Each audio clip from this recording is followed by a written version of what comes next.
హే bro, నువ్వు negative energy ఉందంటే నమ్ముతావా బ్రో? నేనైతే నమ్ముతాను బ్రో. ఎందుకంటే మనం పాజిటివ్ ఎనర్జీ కూడా ఉందని నమ్ముతాం కదా, అందుకనమాట. ఒకరోజు నేను ట్రైనింగ్లో ఉన్నప్పుడు నేను ఇంకా నా రూమ్మేట్ నార్త్ ఇండియన్ అమ్మాయి ఉండేది. ఈ నార్త్ ఇండియన్ వాళ్ళకి ఎంత క్యూరియాసిటీయో, ఎక్కడ ఏం జరిగినా మొత్తం తెలుసుకుంటారు.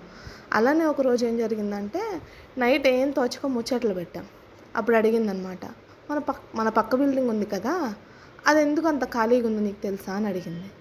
ఏమో నాకేం తెలుసు, మేబీ మనమే ఫస్ట్ బ్యాచ్ కదా, మన తర్వాత వచ్చే బ్యాచ్కి ఇస్తారేమోలే అని చెప్పి నేను చెప్పా.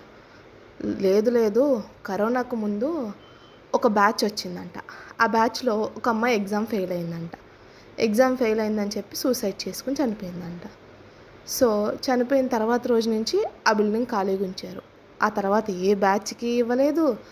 అప్పటి నుంచి ఇప్పుడు కరోనా నుంచి ఇప్పటి వరకు ఆ బిల్డింగ్ అలా ఖాళీగా ఉంచేశారు. సరే, బిల్డింగ్ ఖాళీగా ఉంచేస్తే ఇంకా ఏదో ఉన్నట్టేనా అని మనం అనుకుంటాకి, అదే మా క్యాంపస్లో అన్నిటికంటే పెద్ద బిల్డింగు. మరి ఇప్పుడు దాన్నే ఖాళీగా ఉంచితే వాళ్ళకి చాలా లాస్ కదా. మరి దాన్ని ఎందుకు ఖాళీగా ఉంచారు? సరే, లాస్ వస్తే వచ్చింది, ఏదో పర్పస్ మీద ఖాళీగా ఉంచారు అనుకుందాం. ఆ బిల్డింగ్ కింద మనకి సిట్టింగ్ ఏరియా ఉంటుంది అనమాట. బెంచెస్ వేసి పార్క్ టైప్లో వేస్తారు కదా, అలా బెంచెస్ వేసి ఉంటుంది. మనం పగలు వెళ్ళి ఆ బెంచెస్ మీద కూర్చున్నా కానీ వెంటనే సెక్యూరిటీ వస్తుంది.